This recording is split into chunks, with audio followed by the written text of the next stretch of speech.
doctor Luis Loarca. Buenas Un tardes. gusto recibirlo, no sé si nos está escuchando. Perfectamente los escucho y un gusto en saludarlos.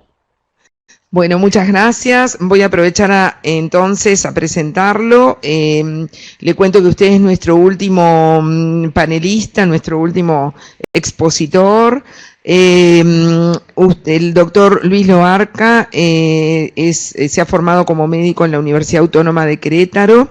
Es especialista en medicina interna del Centro Médico Nacional, perdón, se formó como médico internista en el Centro Médico Nacional La Raza, Instituto Mexicano del Seguro Social. Como hematólogo en el Instituto Nacional de Ciencias Médicas y Nutrición Salvador Subirán, y actualmente se desempeña como hematólogo en el Hospital Ángeles de Querétaro. Es docente y titular de hematología de la Universidad del Valle de México, campus de Querétaro, y es investigador principal en el área de hematología en el CECLIC, que es el Centro de Estudios Clínicos de Querétaro. El doctor va a hablarnos ahora sobre el desarrollo y la experiencia clínica del ovinutuzumab. Así que le damos la bienvenida y lo escuchamos. Muchas gracias. Buenas tardes, muchas gracias a ustedes por la invitación. Particularmente quiero agradecer a Jennifer de Roche por la invitación. Me apena mucho no haber podido asistir personalmente con ustedes por cuestiones de agenda y espero que esta videoconferencia pueda dar fin a esta problemática o dilema de cómo tratar actualmente la leucemia linfocítica crónica, en una época en la cual hay un gran desarrollo de nuevas moléculas con diferentes mecanismos de acción. Eh, Creo que los anticuerpos monoclonales siguen teniendo un papel importante en casos muy bien seleccionados para manejar esta neoplasia linfoide, que al menos en países europeos es muy frecuente, en México no es tan frecuente, pero creo que a veces la subdiagnosticamos. ¿Me escuchan bien? No sé si alguien... Sí, perfectamente, doctor, lo escuchamos muy bien. Ok. Entonces vamos a dar inicio a la charla. Obviamente con lo poquito que escuché de la charla anterior, me doy una idea de lo que han estado platicando en estos días, bueno, en estas jornadas el día de hoy, y yo quisiera enfocarme a cuatro aspectos fundamentales que ahorita les voy a mencionar. Bueno, esta es mi declaración de no conflicto de intereses y quisiera, les comentaba que voy a centrar la charla en cuatro puntos que aquí se aprecian: cómo ha evolucionado el tratamiento de la leucemia linfocítica crónica, el manejo actual estándar y algunos nuevos tratamientos aprobados recientemente, donde entran mucho los anticuerpos monoclonales, particularmente el rituximab, que ya tenemos mucho tiempo usándolo, y obviamente el ovinutuzumab, que tenemos menos tiempo usándolo, pero que parece tener buen resultado en casos bien seleccionados. Y obviamente finalizaré mencionando algunos aspectos prácticos en cuanto a la preparación, la infusión y la administración del ovinutuzumab, y dejaría abierto al final las preguntas para mencionarles brevemente mi experiencia clínica con el uso del medicamento. Bueno, esto ya lo sabemos todos, que la leucemia linfocítica crónica es una infiltración principalmente de la médula ósea y de órganos del sistema retículo endotelial, hígado, vaso, ganglios linfáticos por linfocitos B monoclonales con un inmunofenotipo característico, y sobre todo muchos de ellos con alteraciones cromosómicas, con mutaciones muy puntuales que le confieren pronóstico adverso o favorable a la enfermedad, y que es importante considerar al momento del diagnóstico.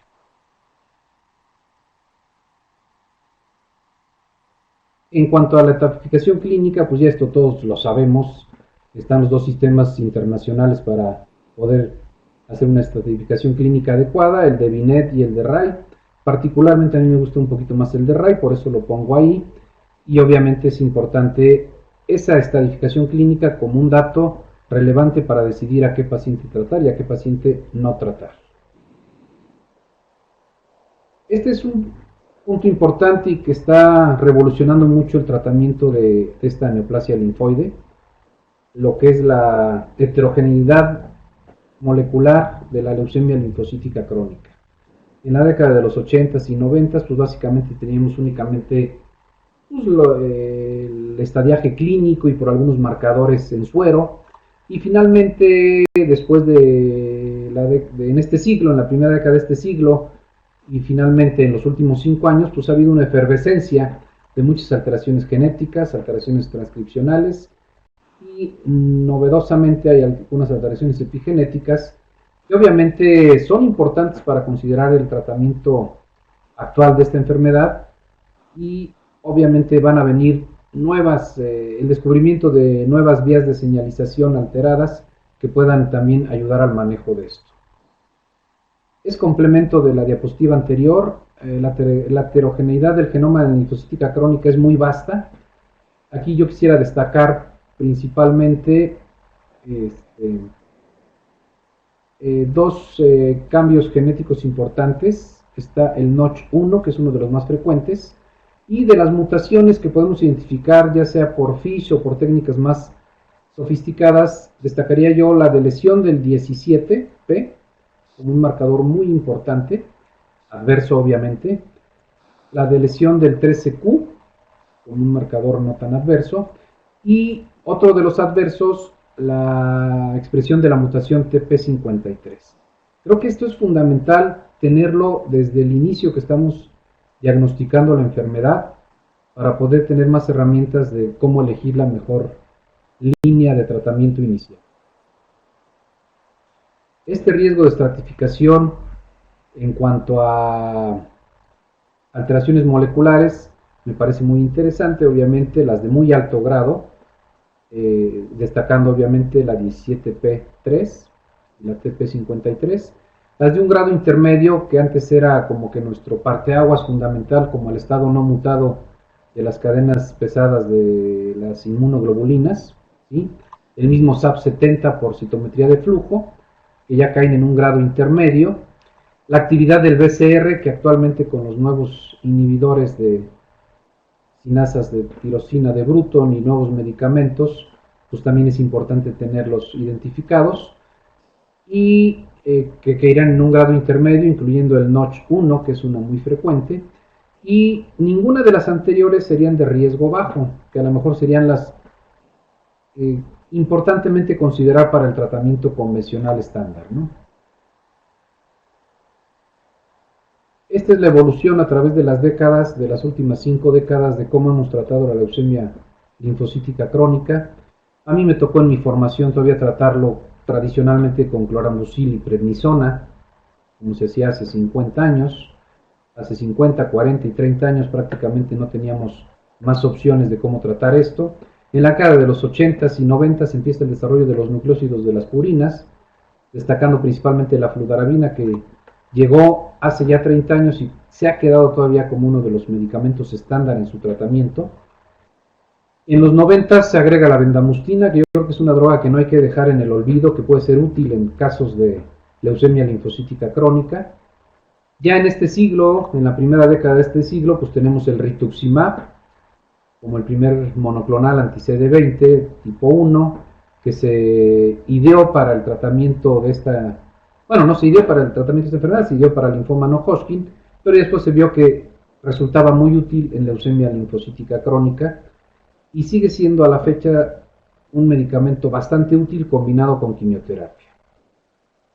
Después de esta situación del rituximab, pues ya en los últimos 6, 7 años, pues ha habido una efervescencia importante de muchas moléculas, mismos monoclonales de nueva generación, que se están usando y que resultan útiles y seguros, y que ahorita vamos a charlar un poquito sobre ellos. Bueno, es importante, que ya lo mencionaron también los expertos que me antecedieron, los factores del paciente, tomar en consideración la edad, el estado funcional, las comorbilidades. Es una enfermedad de adultos mayores que con mucha frecuencia hay comorbilidades presentes. Los factores propios de la enfermedad, vuelvo a mencionar, desde el punto de vista molecular y genético, la de lesión del 17P, con la disfunción que se genera de la mutación P53. Entonces, esto es fundamental porque obviamente muchas veces el fracaso en los tratamientos convencionales se debe a la presencia de esta alteración molecular, que quizás sería muy importante conocerla al diagnóstico para decidir el tratamiento de primera línea. Esto también todos ya lo saben, en qué pacientes debemos ir con tratamiento adecuado y enérgico, en qué pacientes debemos ir lentamente hacia el tratamiento y en cuáles pacientes a lo mejor no es conveniente ni siquiera dar tratamiento. Yo pondría el ejemplo, un paciente RAI 0 o BINET A, que no tiene alteraciones moleculares adversas y que tiene más de 80 años, yo creo que hay que dejarlo a libre evolución, quizás sean nada más medidas de soporte para no agregar más morbilidad. Está el grupo intermedio donde podemos usar cloramucil, bendamustina, quimioterapia como fludarabina y ciclofosfamida a dosis ajustadas, y a lo mejor aquí podrían entrar algunos monoclonales, y obviamente en los pacientes con un desempeño físico adecuado, en los pacientes que llamamos FIT, pues el tratamiento convencional ahorita de la combinación de rituximab con fludarabina y ciclofosfamida en dosis plenas o intensas.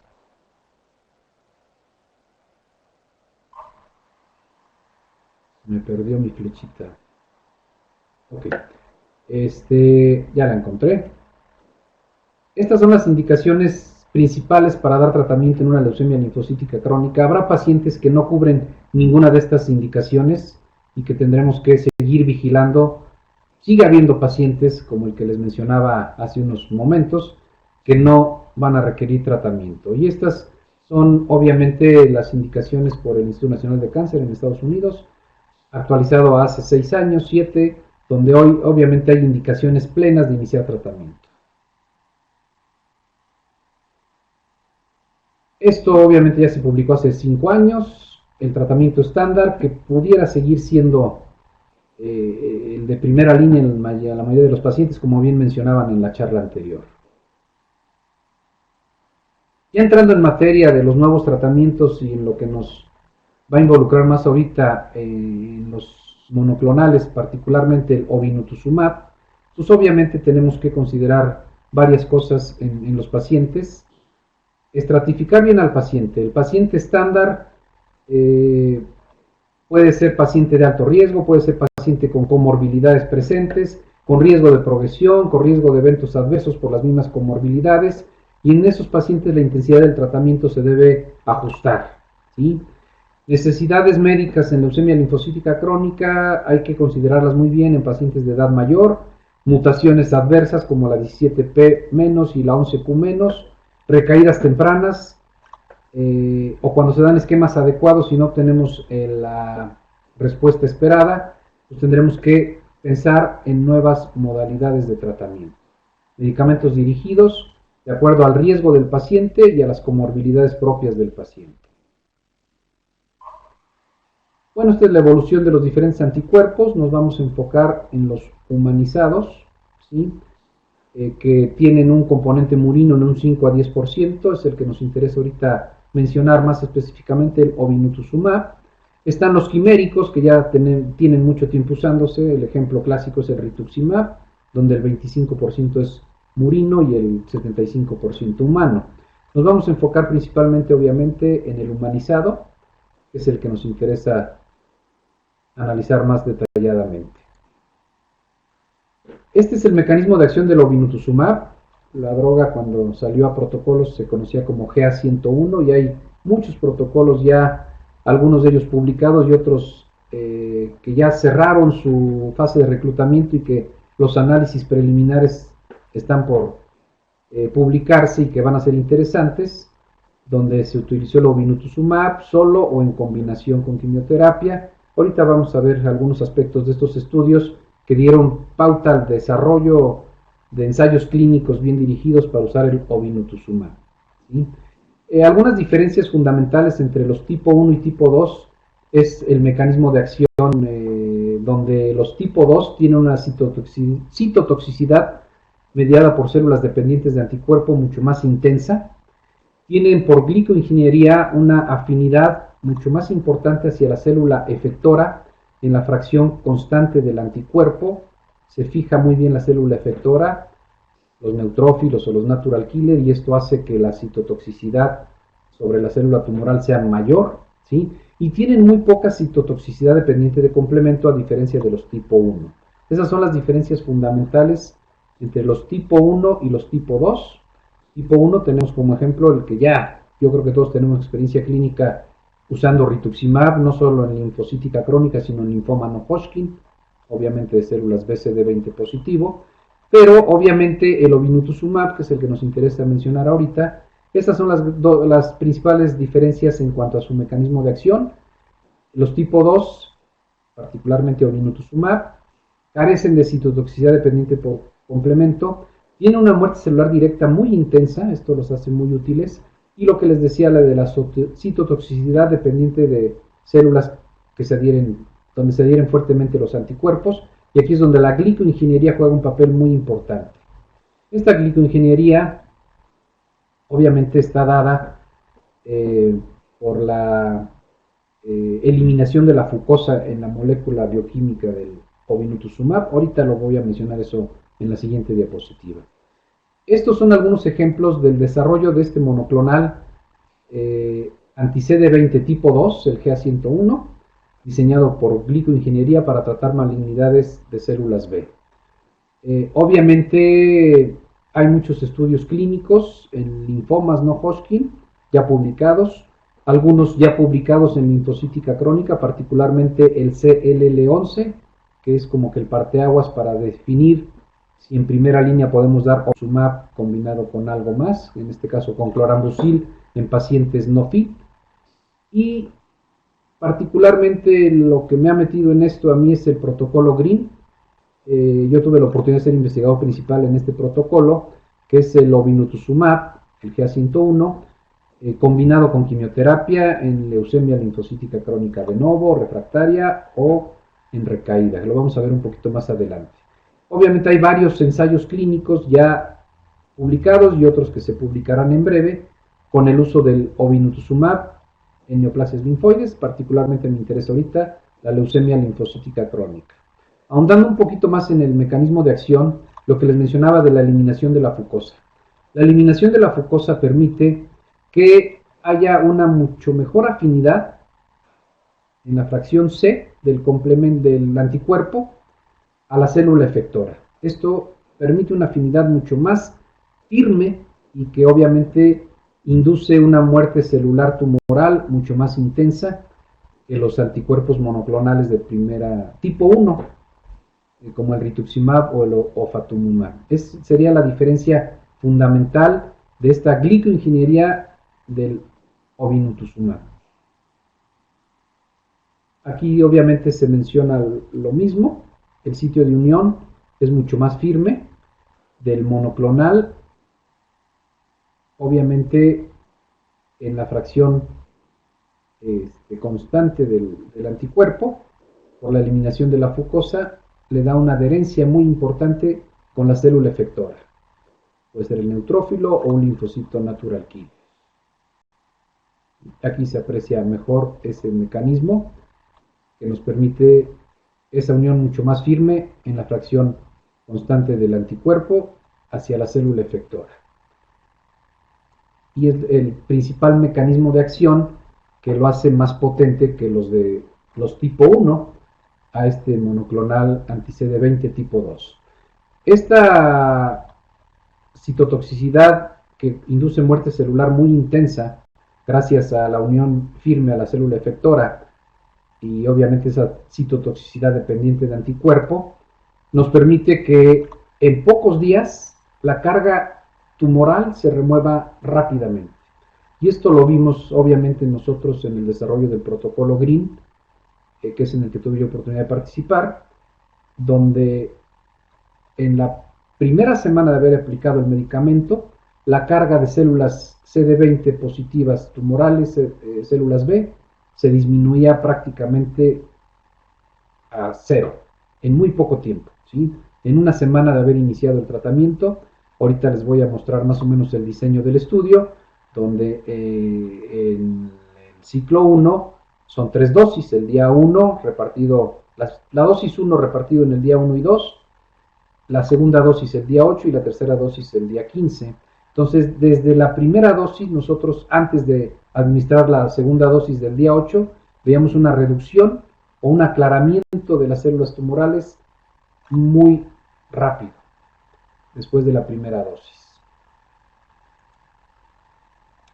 Esto es lo que les he venido mencionando, la información sobre los datos clínicos de ensayos donde se utiliza el obinutuzumab. Está disponible en la prensa médica desde julio del 2012. A esta fecha había más de 11 ensayos clínicos utilizando obinutuzumab, donde se reclutaron 1.310 pacientes con enfermedades malignas de células BCD20 positivas. Los primeros estudios son sobre linfoma no Hodgkin, agresivos de células grandes B, algunos indolentes refractarios a rituximab y algunos indolentes avanzados también, donde se utilizó de nuevo el obinutuzumab. Y los que nos involucran más ahorita por la naturaleza de la neoplasia que estamos analizando son la leucemia linfocítica crónica, donde tenemos principalmente 4 estudios: el Gauguin 1 y 2, que se dividió en 2 etapas, el CLL11, que a su vez también tuvo 2 etapas, y el GREEN, que es el más reciente, que acaba de terminar su periodo de reclutamiento de pacientes a mediados de este año, y que los resultados preliminares están próximos a publicarse. Estos son los que nos interesa revisar en estos momentos. ¿Me siguen escuchando bien? Tipamente bien. Gracias. Ok, bueno, el Gauguin 1 y el Gauguin 2 en sus 2 diferentes fases. La primera fue para establecer la dosis. Hubo dosis de escaladas desde 400 a 1200. Finalmente se logró establecer la dosis de 1000 miligramos. Perdón, sí, 1000 miligramos, 1 gramo completo.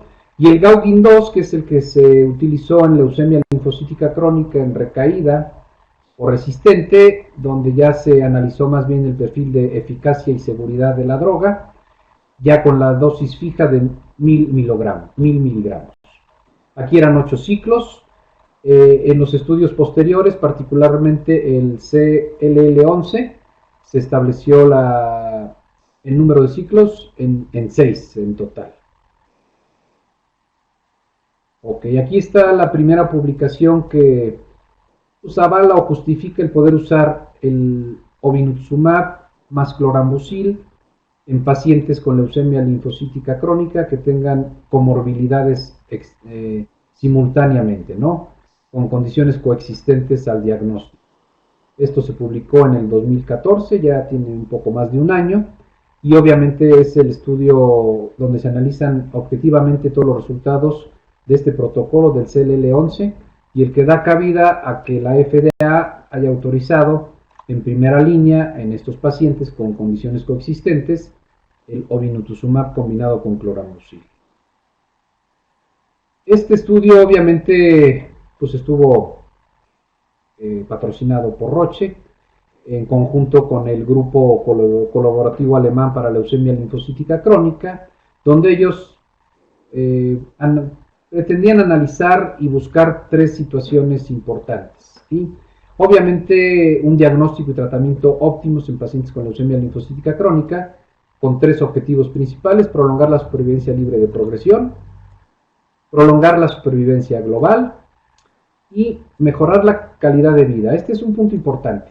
A veces no logramos prolongar mucho la supervivencia global en estos ensayos clínicos. Si comparamos diferentes ensayos clínicos, la supervivencia global queda casi igual en ambos brazos, pero la sobrevida libre de progresión y la calidad de vida son parámetros que sí se logran mejorar, y yo creo que en una neoplasia que es de personas de edad avanzada, pues el mejorar la calidad de vida unos meses o un par de años resulta un objetivo importante en procurar conseguirlo.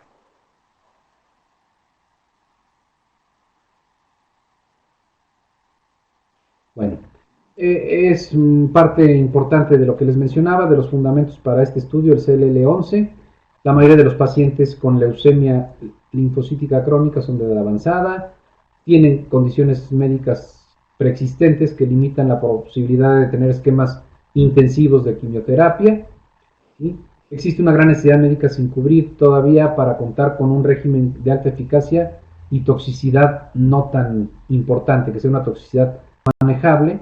Entonces realmente esto fue lo que dio origen a diseñar este estudio, el CLL11, el cual comparó inicialmente rituximab con solo o comparado con clorambucil, también el GA101 solo o con clorambucil, y obviamente esa fue la etapa 1 del estudio, y ya después la etapa 2 fue comparando la combinación ya sea de rituximab con clorambucil o de GA101 más clorambucil para comparar esos dos brazos particularmente.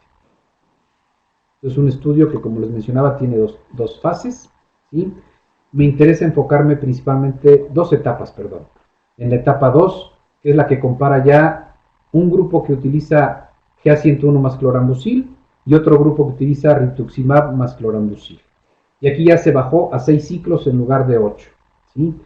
La etapa 1 obviamente dio la pauta para que se pensara en hacer la etapa 2, pero la etapa 1 pues obviamente eran pacientes que recibían clorambucil solito y se comparaban con la combinación de rituximab y clorambucil, o recibían clorambucil solo y se comparaban con los que recibían GA101 y clorambucil. Realmente como que salía sobrando el comparar estos diferentes brazos de esta primera etapa del estudio, porque obviamente el agregar el monoclonal sí ofrece un beneficio importante, ya sea rituximab o GA101. Lo interesante, yo creo, y que son las conclusiones más importantes de este estudio, es comparar GA101 más clorambucil, este brazo, que aparece en color moradito, con la comparación de rituximab más clorambucil. Yo creo que estas son las conclusiones más importantes de este estudio del CLL11. Bueno, es lo mismo. ¿Cuál es mejor? Obviamente sí es mejor agregar un anti-CD20 que dar puro clorambucil solo. Esto en la etapa 1A y 1B quedó claramente probado.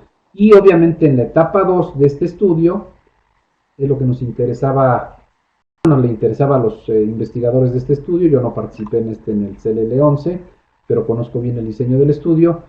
Aquí el interés era definir cuál era mejor, si el GA101 con clorambucil versus el rituximab con clorambucil. Obviamente fue un estudio global donde participaron 189 centros en todo el mundo. Se reclutaron 781 pacientes. El estado de funcionalidad del paciente fit o no fit fue muy similar. Existe la escala de riesgo de comorbilidades acumulada, que en este caso la mayoría de los pacientes quedaron entre 6 y 7.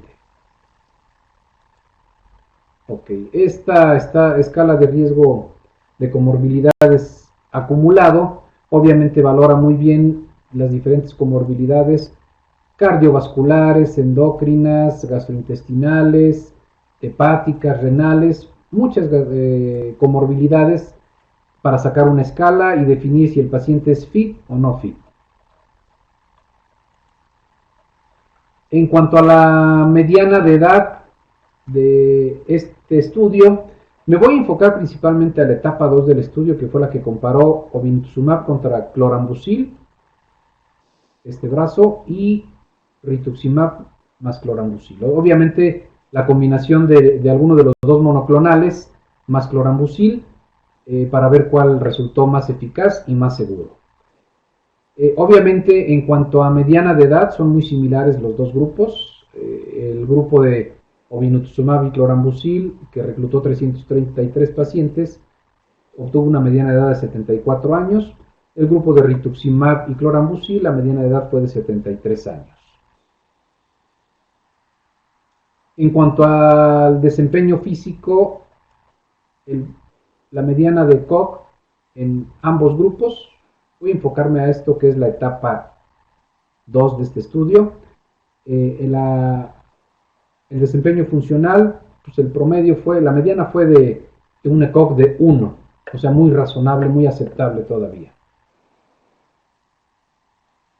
Cuando se analizaron por riesgo acumulativo de comorbilidades, obviamente también fueron muy similares los dos grupos que nos interesa comparar. En cuanto al riesgo acumulado de comorbilidades, fue un promedio de 8 para ambos grupos, y las principales comorbilidades fueron cardiovasculares, hipertensivas y endócrinas, como es de esperarse en personas mayores a 70 años. Ok, entonces las condiciones basales también son muy similares de ambos grupos en la etapa 2, ya me enfoco específicamente a la etapa 2, que compara K101 más clorambucil versus rituximab más clorambucil. En un grupo fueron 333 pacientes, en el otro 330, en eso también son comparables los grupos. El 61% fueron varones en el grupo de GA101, en el grupo de rituximab 62%. La mediana de edad que ya habíamos establecido, el ECOG en promedio pues ya fue 1. Las comorbilidades, el riesgo de comorbilidades por la escala de Sears fue de 8 en promedio. Y en cuanto a la depuración de creatinina o función renal, pues también fueron muy similares los dos grupos, o sea, eran totalmente comparables. En cuanto a estadio clínico de Binet, A, B o C, pues también son muy comparables los grupos. Estos son porcentajes, de los 333 pacientes de un grupo y 330 del otro. En cuanto a alteraciones citogenéticas, también son muy comparables. En ambos grupos hubo un 7% de personas con el cariotipo adverso o citogenética adversa por FISH de 17P menos. Y más o menos el 62% tenían un estado no mutado del gen de las cadenas pesadas de las inmunoglobulinas. Bueno, entonces finalmente ambos grupos se logró hacer un análisis efectivo de 663 pacientes, que se logró hacer un análisis de eficacia, y 657 pacientes un análisis de seguridad. Entonces, en ese sentido también fueron muy similares el lograr el seguimiento de ambos grupos. Una mediana de observación de 18.7 meses cuando se publicaron estos resultados. Y lo que nos viene a interesar, obviamente aquí están comparados los tres brazos, aquí sale sobrando donde obviamente el clorambucil solito tiene muy poca tasa de respuesta, 31.4%. Cuando lo comparamos con GA101, pues la tasa de respuestas completas es del 22.3% y respuestas parciales 55%, ¿sí? Esto es superior a las tasas de respuestas tanto completas como parciales que se obtuvieron con el brazo de rituximab y clorambucil. Obviamente, resultados al final del tratamiento, ya comparando nada más la etapa 2 del estudio, para comparar los dos grupos que nos interesan, la P es significativa. Las tasas de respuestas globales fue superior en el grupo de obinutuzumab, 78 versus 65%. Respuestas completas, 21 contra 7%. Respuestas parciales muy similares en ambos grupos, bueno, exactamente iguales, 58%. ¿Sí? En relación a estos dos parámetros, también hubo sobrevida libre de progresión, perdón, es enfermedad estable, fue mucho más, aquí el porcentaje favorece al grupo de rituximab un poquito, y progresión de la enfermedad también va en contra del grupo de rituximab. Hubo un 4% de progresión de enfermedad en el grupo de GA101 contra el 11% en el grupo de rituximab. La tasa de respuesta, ya comparando en gráfica los dos grupos, pues obviamente favorece un poquito al grupo de GA101 más clorambucil de obinutuzumab, donde obtenemos 78.4% de respuestas globales contra 65%. Y las respuestas completas también fueron un poco mayores en el grupo de obinutuzumab. La enfermedad mínima residual, este también es otro punto importante. Esto favorece más al grupo de obinutuzumab La enfermedad mínima residual no detectable al final del tratamiento fue de 38% para el grupo de obinutuzumab contra 20% para el grupo de, perdón, me estoy aquí confundiendo totalmente. La enfermedad mínima residual favoreció más al grupo de GA101, obviamente, tanto en sangre como en médula ósea. En sangre se logró una negativización de enfermedad mínima residual medida por citometría de flujo, donde se consideraba negativo cuando era 0.01% de células B monoclonales persistentes. Lo que fuera menos de ese parámetro se consideraba enfermedad mínima negativa completamente. Fue un 38% en sangre periférica en el grupo de obinutuzumab versus 3% en el grupo de rituximab. Y en médula ósea, que se logró medir, un 20% en el grupo de obinutuzumab contra un 3% en el grupo de rituximab. Esto obviamente para evaluar la sobrevida libre de progresión también ofrece un beneficio mayor en el grupo que utiliza obinutuzumab versus el grupo que utiliza solamente rituximab más clorambucil, con una P significativa de 0.01. Entonces la sobrevida libre de progresión también ofreció mejoría a 27 meses de seguimiento. 31% versus 62% de sobrevida libre de progresión. Ok, la sobrevida global es la que no tiene mucha diferencia, prácticamente aquí la P no es significativa, alcanza apenas 0.08, ¿sí? En ambos grupos, pero vuelvo a insistir, la libre de progresión sí es mucho mejor en el brazo de obinutuzumab, y obviamente eso va en función de que la calidad de vida es mejor en estos casos. El perfil de seguridad fue muy similar en ambos grupos, ¿sí? Me quiero enfocar principalmente a las dos últimas columnas que están aquí, que comparan rituximab más clorambucil versus obinutuzumab más clorambucil.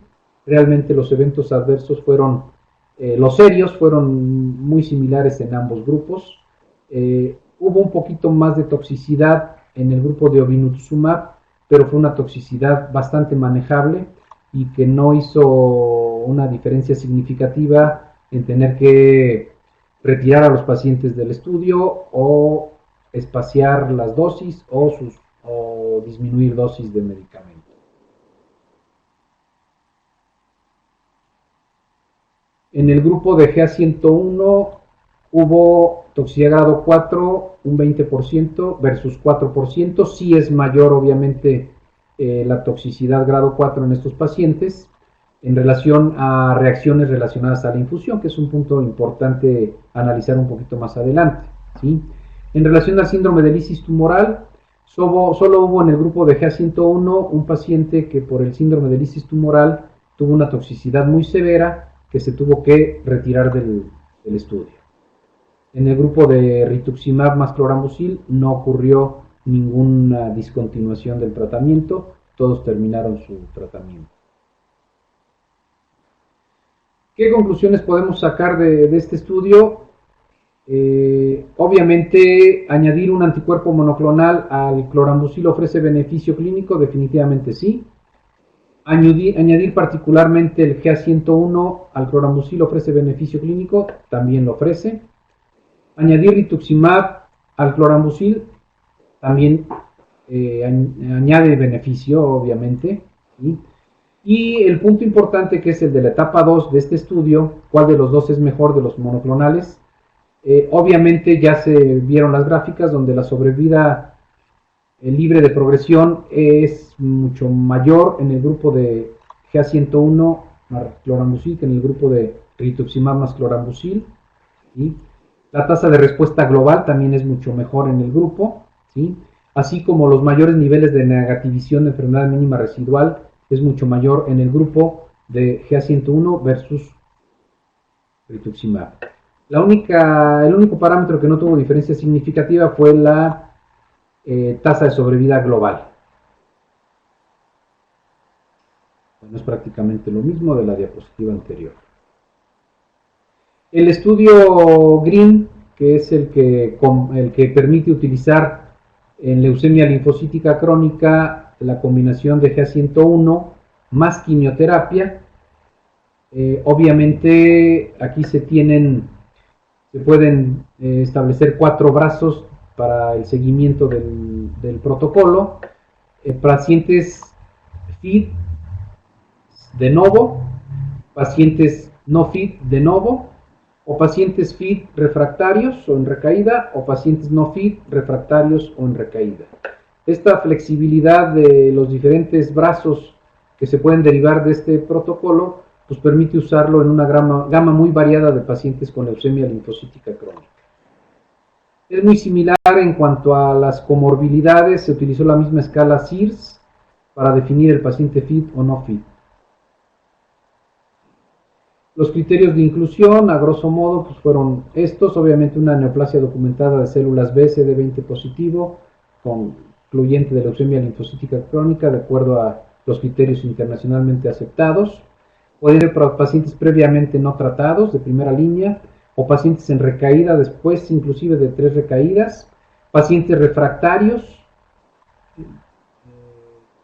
salvo que fueran refractarios a una combinación de algún monoclonal previo como rituximab más quimioterapia, esos pacientes no se incluían. Sí se incluían pacientes inclusive con 17P o P53 presente.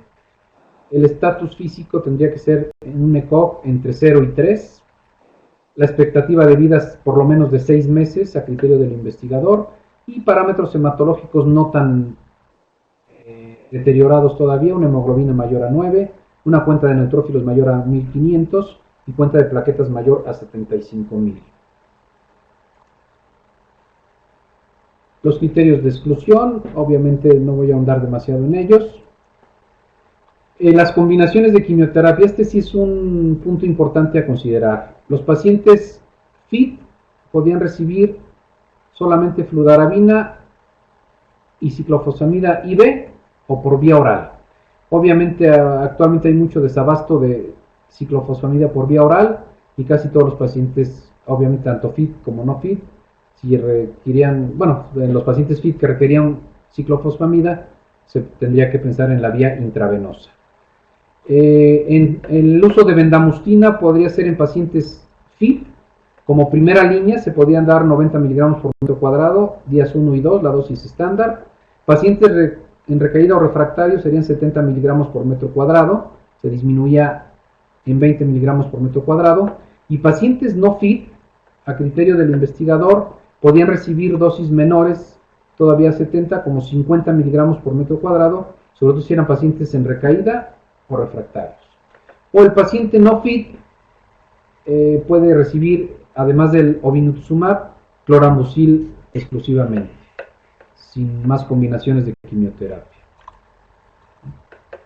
Obviamente los resultados de este estudio del GREEN están próximos a publicarse, y es importante analizarlos y comparar los diferentes brazos del protocolo.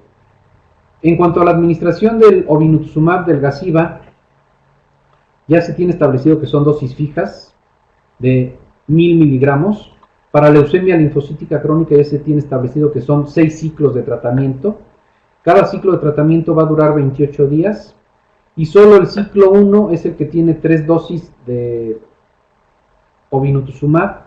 El día 1 y 2, la primera dosis se reparte en 2 días de administración. Después se administra la segunda dosis el día 8, y después se administra la tercera dosis del ciclo 1 el día 15.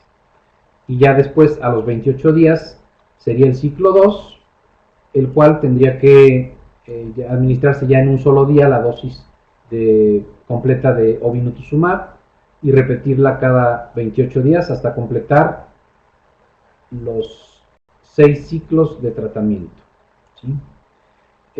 La velocidad de infusión es importante considerarla, sobre todo cuando se usa la primera dosis.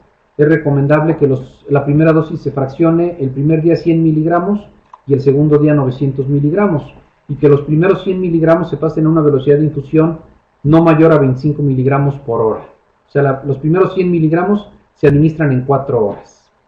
Ya los 900 miligramos restantes de la dosis 1 se pueden administrar igualmente en 4 horas, pero el día 2 de tratamiento.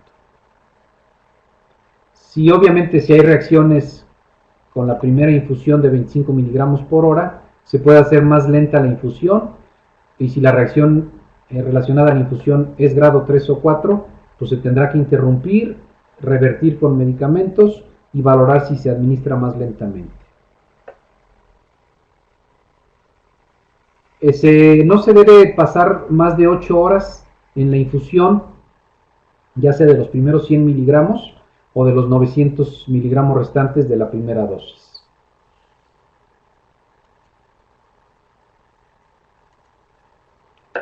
Ok, aquí es básicamente lo mismo. El día 1 del ciclo 1 son 100 miligramos en un lapso de 4 horas. El día 2 del ciclo 1, que es la dosis 1, los 900 miligramos restantes. Y ya los días 8 y 15 del ciclo 1 se administra en una sola dosis, en 4 horas más o menos. Y ya los ciclos 2 a 6, el día 1 de cada ciclo se administran los 100 miligramos, los 1000 miligramos en un solo día. ¿Sí? Obviamente, vuelvo a insistir, es muy importante también la premedicación, como lo hacemos con el rituximab. Aquí la premedicación es un poquito diferente. La administración del Gazyva o del obinutuzumab es exclusivamente por vía intravenosa, a través de una línea por la que solo se esté administrando el obinutuzumab, no administrar en paralelo ningún otro fármaco, ¿sí? No se puede administrar como pulso o bolo intravenoso, tiene que ser en el tiempo señalado, ¿sí? No se han observado incompatibilidades entre el Gazyva o el obinutuzumab y las bolsas de cloruro de polivinilo o de poliolefina sin PVC en los equipos convencionales de infusión. Pues es compatible. ¿Sí? Obviamente esto debe ser con una técnica aséptica, con condiciones totalmente estériles, preparar la infusión en campana de flujo laminar. La solución con la que se tiene que diluir el Gazyva es cloruro de sodio, solución fisiológica, cloruro de sodio al 9%. No debe utilizarse como diluyentes soluciones que contengan dextrosa. Ya que se haya hecho la dilución, se invierte suavemente la bolsa sin mezclar la solución ni agitar o congelar. ¿Sí? La primera dilución, recordando que la primera dosis se divide en 2 días, se debe de diluir en un suero de 250 mililitros de solución fisiológica. A esos 250 mililitros de solución fisiológica vamos a extraer 40 mililitros de esa solución fisiológica para administrar los 40 mililitros de el Gazyva, perdón, ya se adelantó. Bueno, retiramos 40 mililitros de la solución fisiológica y administramos, el vial viene de 40 mililitros, el vial de Gazyva, administramos en esta solución fisiológica el frasco completo de Gazyva para tener aquí en 250 mililitros 1000 miligramos de obinutuzumab. Retiramos únicamente el equivalente a 100 miligramos para la dosis del día 1. Me voy a regresar un poquito. ¿Sí? Para la dosis del día 1, ¿sí? Vamos obviamente a administrar la cantidad adecuada de mililitros de solución fisiológica. Lo que queda restante en la solución fisiológica de 250 mililitros se va a almacenar en una temperatura controlada entre 2 y 8 grados centígrados, un máximo de 24 horas para administrarlo al día siguiente. ¿Sí? Es decir, la solución fisiológica completa de 250 mililitros, separamos 40 mililitros de esa solución fisiológica y administramos los 40 mililitros completos de la solución del frasco de Gazyva, ¿sí? Para hacer la dilución, ¿sí? Y ya hecha la dilución, vamos a retirar para la primera dosis, que la dividimos en 2 días, vamos a retirar 100 miligramos únicamente de esa dosis y los 900 miligramos restantes ya diluidos los guardamos en refrigeración en la misma solución fisiológica para usarla al día siguiente. ¿Sí? Ok, el Gazyva o el obinutuzumab es un concentrado líquido sin conservantes, estéril, claro. A veces es ligeramente marrón, yo nunca lo llegué a ver ligeramente marrón, siempre fue totalmente incoloro, cristalino. ¿Sí? Se administra una concentración de 25 miligramos, está almacenado en 25 miligramos por mililitro en viales de 40 mililitros, que son la dosis completa. Debe estar en refrigeración. La premedicación es importante, la premedicación requiere obviamente usar esteroide, usar antihistamínico y usar algún analgésico antipirético. De esteroide usamos dexametasona, 20 miligramos intravenosos o por vía oral. No se recomienda el uso de hidrocortisona porque obviamente se ha observado que hay más riesgo de reacciones relacionadas a la infusión cuando se utiliza hidrocortisona o un esteroide diferente a la dexametasona. Obviamente se premedica al paciente, también es conveniente usar alopurinol, sobre todo en pacientes que tienen una gran carga tumoral al principio. Hay que hidratar bien al paciente por vía oral para evitar un síndrome de lisis tumoral, ¿sí? Y si el paciente es hipertenso, se recomienda que las 12 horas previas al inicio de la infusión de obinutuzumab no tome el antihipertensivo porque uno de los efectos colaterales más observados es hipotensión. Aquí obviamente están los principales síntomas asociados a la infusión: náuseas, escalofríos, hipotensión, fiebre, vómito, disnea, eritema, en algunos casos hipertensión, pero en otros hipotensión. Sobre todo los pacientes hipertensos, vuelvo a insistir, es conveniente que no tomen el antihipertensivo las 12 horas previas a la infusión. Obviamente las reacciones se clasifican en grados: las potencialmente mortales grado 4, las graves grado 3 y las leves o moderadas grado 1 a 2. Obviamente la reducción o la interrupción del medicamento depende mucho del grado de la reacción relacionada a la infusión. Esto se ve en el momento de administrar el medicamento.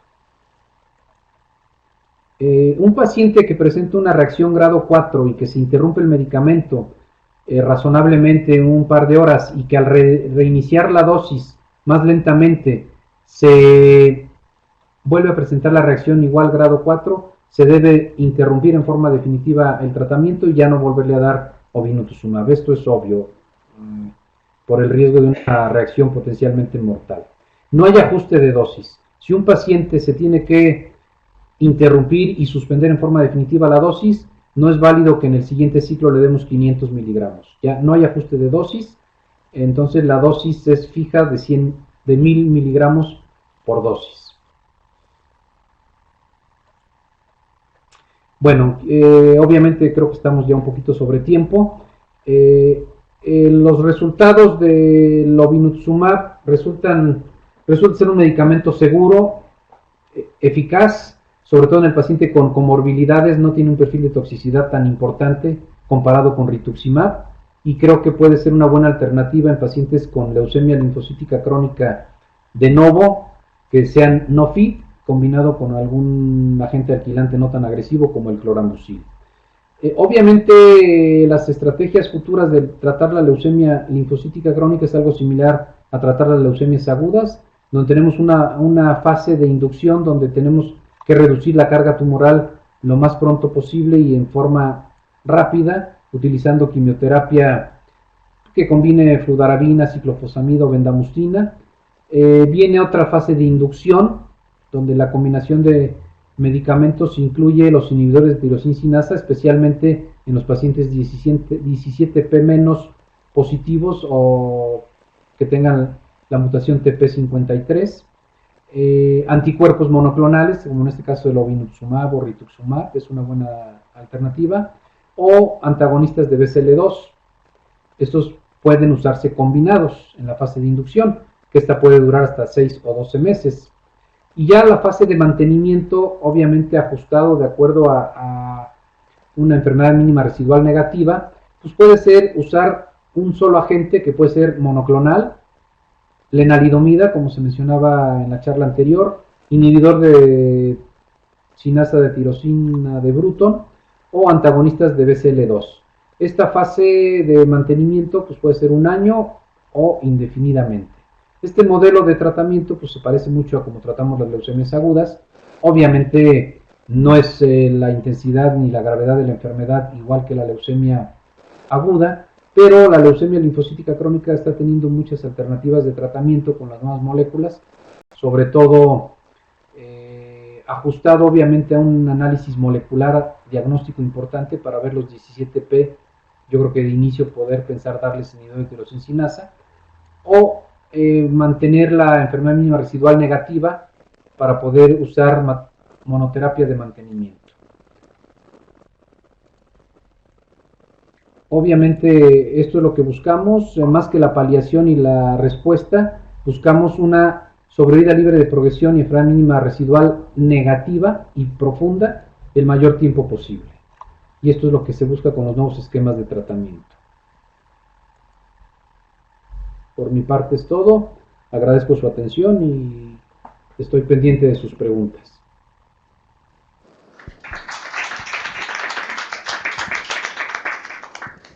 Bueno, muchísimas gracias por la presentación, doctor Luarca. La verdad que ha hecho como un repaso de todo lo que hemos visto en el día de hoy y nos ha venido muy bien para concretar y finalizar esta jornada. Me gustaría saber si hay preguntas, comentarios.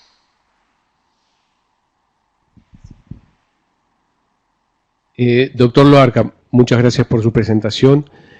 Con respecto a hoy una de las exposiciones que hubieron fue el registro de leucemia linfoide crónica en el Uruguay y el estudio de la prevalencia. Y le quería hacer una pregunta a usted que es experto en esta patología, porque he comentado con colegas mexicanos de la baja incidencia y las pocas leucemias linfoides crónicas que ven en México. Y a mí me interesa ese dato porque en realidad en todas las poblaciones indioamericanas y afroamericanas la incidencia es muy baja. ¿Qué opiniones tienes al respecto? Gracias por su comentario, doctor Sierra, y con mucho gusto quisiera ampliar este aspecto. Recuerdo las palabras de mi maestro, el doctor Juan Labardini, cuando aún estaba en nutrición él, ahorita está en el Instituto Nacional de Cancerología, que nos decía que existe la geografía hematológica y la hematología geográfica, que obviamente por regiones y por etnias hay diferente epidemiología de las diferentes enfermedades hematológicas. Efectivamente, la leucemia linfocítica crónica en México no es tan frecuente. Comparado con población anglosajona, pues es muchísimo más baja la incidencia real de esta neoplasia en México. Hay un punto importante que también yo creo que hace que sea más aparente esta diferencia epidemiológica. En México seguimos siendo un país en vías de desarrollo y no hay la cultura del chequeo médico periódico. Muchos pacientes mayores de 50 años deberían hacerse un chequeo médico periódico que incluye una citometría hemática de rutina. Y yo particularmente he tenido en los últimos 3 años 4 pacientes con leucemia linfocítica crónica que el diagnóstico se estableció mediante un chequeo médico, de estar completamente asintomáticos. No puedo yo refutar el punto de que sea una neoplasia menos frecuente en población mestiza mexicana, ¿sí? Comparado con población anglosajona. Pero creo que también un factor que hace esta diferencia más grande es el poco hábito que tenemos aún en México de hacernos un chequeo médico periódico. De los pacientes que yo tuve oportunidad de manejar con obinutuzumab en el protocolo GREEN, fueron 3 pacientes de novo, 2 de ellos eran asintomáticos en el momento del diagnóstico. Los otros 2 pacientes, yo logré enrolar 5 pacientes, Los otros 2 pacientes eran en segundas recaídas, ¿sí? Pero sí, me llamó la atención que de 3 pacientes de novo, 2 de ellos eran asintomáticos y el diagnóstico se estableció por un chequeo médico. Entonces, creo que ese es un punto importante a considerar. Actualmente el Instituto Nacional de Cancerología en México tiene la encomienda de hacer el registro epidemiológico de las neoplasias en México. Se empezó por el linfoma no Hodgkin y creo que una de las siguientes patologías que se quiere hacer ese registro para tener estadísticas reales es la leucemia linfocítica crónica. Pero quizá mi comentario sea eso, sí es menos prevalente comparado con otras neoplasias como leucemia mieloide crónica. Curiosamente yo en los últimos 2 meses diagnostiqué 4 leucemias mieloides crónicas a nivel privado y tengo más de un año, casi un año y medio, que no diagnostico una leucemia linfocítica crónica de novo. Las que diagnostiqué de novo y que entraron al protocolo tienen como año y medio que se diagnosticaron. No sé si esto aclare un poquito. Sí, muchas gracias por su respuesta, doctor. Al contrario. Bueno, no sé si hay algún otro comentario. Yo lo que le quería preguntar es en esos 5 pacientes que usted reclutó, ¿cómo fue la tolerancia al obinutuzumab? Si tuvo necesidad de interrumpir definitivamente el tratamiento o pudo continuarlo en forma adecuada. Okay. Fue muy favorable. Los 3 pacientes de novo, el único efecto colateral que refirieron fue una náusea muy leve y mareo en la primera infusión, que no justificó ni siquiera hacer más lenta la infusión. Los que tuvieron un poco más de reacciones relacionadas a la infusión sin que llegara a ser algo muy grave, yo las clasificaría como grado 1 a 2. Fue un paciente con neumopatía crónica previa por tabaquismo, un paciente con enfisema pulmonar muy importante, que estaba en su segunda recaída de leucemia linfocítica crónica, con mucha carga tumoral, más de 100.000 linfocitos en la citometría hemática y con mucha adenopatía periférica y leve hepatosplenomegalia. Este paciente pues teníamos mucho temor de que tuviera una reacción muy severa a la primera infusión. Por la corte del estudio a este paciente le tocaron 100 miligramos el día 1 y 900 miligramos el día 2. Este paciente experimentó una acentuación, un broncoespasmo al momento de la infusión de los 100 miligramos del primer día. El broncoespasmo remitió prácticamente únicamente con poner oxígeno. Interrumpimos la infusión, pusimos oxígeno y a la media hora ya no había broncoespasmo y la infusión que iba a durar 4 horas se prolongó a 6 horas. Al segundo día que le tocaban 900 miligramos los 900 miligramos restantes de la infusión de obinutuzumab, lo mantuvimos con oxígeno todo el tiempo de la infusión y ya no presentó broncoespasmo. Y el otro paciente, que también era el paciente en recaída, tuvo una hipotensión arterial moderada, bajó a 90-60 su presión arterial, interrumpimos la infusión, a él también le tocaron 100 miligramos en el día 1 del primer ciclo y esa hipotensión fue reversible con infusión de solución intravenosa de Harman y le pudimos reiniciar la infusión y también la espaciamos un poquito, en lugar de 4 horas a 6 horas y ya no presentó hipotensión cuando le administramos los 900 miligramos restantes de la primera dosis el día 2. Realmente no tuvo mayor problema. Este paciente lamentablemente falleció después de su 4º ciclo, pero falleció por una complicación no relacionada al obinutuzumab ni a la enfermedad. A él se le estranguló una hernia inguinal, que tenía muy grande y no quiso operarse oportunamente. Entonces, desafortunadamente hizo una sepsis abdominal, pero por una complicación en una hernia umbilical estrangular. Y el paciente había, al menos por parámetros hasta lo que teníamos en ese momento, tenía remisión hematológica, tanto clínica como por laboratorio. Las otras 3 pacientes no experimentaron, curiosamente, 2 pacientes mujeres y un varón, de novo, no experimentaron ninguna reacción relacionada a la infusión que justificara hacer más lenta la infusión. Bueno, muchísimas gracias, doctor Luarca, muy interesante, la verdad, su experiencia. Y bueno, nosotros creo que por acá estamos dando por terminada la jornada. Le agradecemos nuevamente su participación. Y bueno, y esperemos que prontamente podamos tener alguna otra comunicación similar.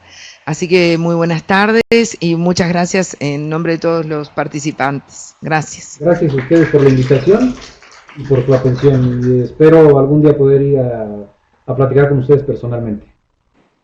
Bueno, gracias. Sí, esperemos que sí. Hasta pronto. Hasta pronto.